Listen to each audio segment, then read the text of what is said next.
नमस्ते आप सभी को। तो आज का न्यूज़पेपर हम देख रहे थे प्रभात खबर, जिसमें एक बहुत इम्पॉर्टेंट नोटिफिकेशन आया था बिहार असिस्टेंट प्रोफेसर को लेकर के। और उसमें लिखा हुआ है कि 9152 पद की वैकेंसीज आएगी और बहुत जल्द आएगी। और एक ऑफिशियली लेटर भी आया है बिहार सरकार की तरफ से, जो कि 30 अप्रैल 2026 को है कि उनको मंजूरी दे दिया गया है। क्योंकि बीच में लिस्ट मांगा गया था कि कौन से प्रखंड में कॉलेजेस में कितनी वैकेंसीज़ हैं, तो सारा उसके पास लिस्ट गया बिहार सरकार के पास, और उसमें मंजूरी दिया गया कि इतने की वैकेंसी जल्द से जल्द निकाली जाए। ठीक है, तो ये है। अब इसमें है कि जो रिटन टेस्ट के थ्रू होगा या फिर क्या प्रोसेस होगा। तो बिहार में देखा जाए तो ज़्यादातर बहुत जो भी पिछड़े वर्ग के लोग हैं वो नेट क्वालिफाइड नहीं है, तो बेट का एग्ज़ाम कंपलसरी होगा ही होगा, चाहे वो नेक्स्ट मंथ में हो या मतलब इस साल तो बेट का एग्ज़ाम होगा जैसा लग रहा है।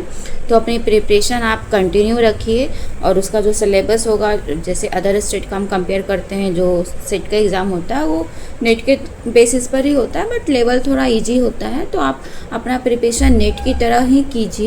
क्वेश्चन जैसे हमारा 50 क्वेश्चंस होता है पेपर 1 में, 100 क्वेश्चंस होता है पेपर 2 में, तो पैटर्न वही रहेगा। लेवल क्वेश्चंस का थोड़ा इजी हो सकता है, बट आप प्रिपरेशन अपना यूजीसी नेट का जैसे करते आ रहे हैं कंटिन्यू रखिए। पीएचडी में अगर एडमिशन नहीं लिया आप लोग, तो पीएचडी में एडमिशन ले लीजिए। तो अपना प्रिपरेशन कंटिन्यू रखें, क्योंकि वैकेंसीज आने वाली है अभी। क्योंकि 9152 पद हैं, तो बहुत मास वैकेंसीज है, तो एक दो बार में करके ये सारा फुलफ़िल होगा। तो आपका जो भी सब्जेक्ट है, स्पेशलाइजेशन है, आप उसको अच्छे से देखिए, पढ़ाई कीजिए।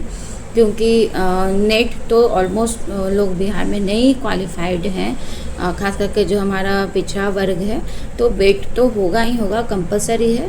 तो इन केस अगर आपका भी नेट नहीं है तो आप बेट का प्रिपरेशन कीजिए नेट के बेसिस पे। और जून में तो नेट होने ही वाला है 22 जून से, तो इसकी प्रिपरेशन आप लोग कर ही रहे होंगे। तो यही इन्फॉर्मेशन था जो कि बहुत इम्पॉर्टेंट है। तो अपनी पढ़ाई मत छोड़िए, उसको कंसिस्टेंसी के साथ कंटिन्यू करते रहिए।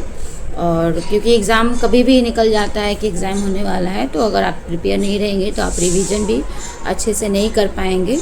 तो ये सारे एग्ज़ाम्स में रिवीजन बहुत कंपलसरी है, क्योंकि क्वेश्चंस बहुत सारे क्वेश्चंस होते हैं और रिपीटेड क्वेश्चंस भी आते हैं। तो जब आपका रिवीजन अच्छे से होगा तो आप क्वेश्चंस बहुत अच्छे से लगा सकेंगे एग्ज़ाम में भी। तो आई होप आप सभी का तैयारी अच्छे से हो रहा है। एंड मेरी भी वीडियोस अब कोशिश रहेगी वीक में 2-3 अपलोड हो सब्जेक्ट से रिलेटेड। तो थैंक यू फॉर वॉचिंग।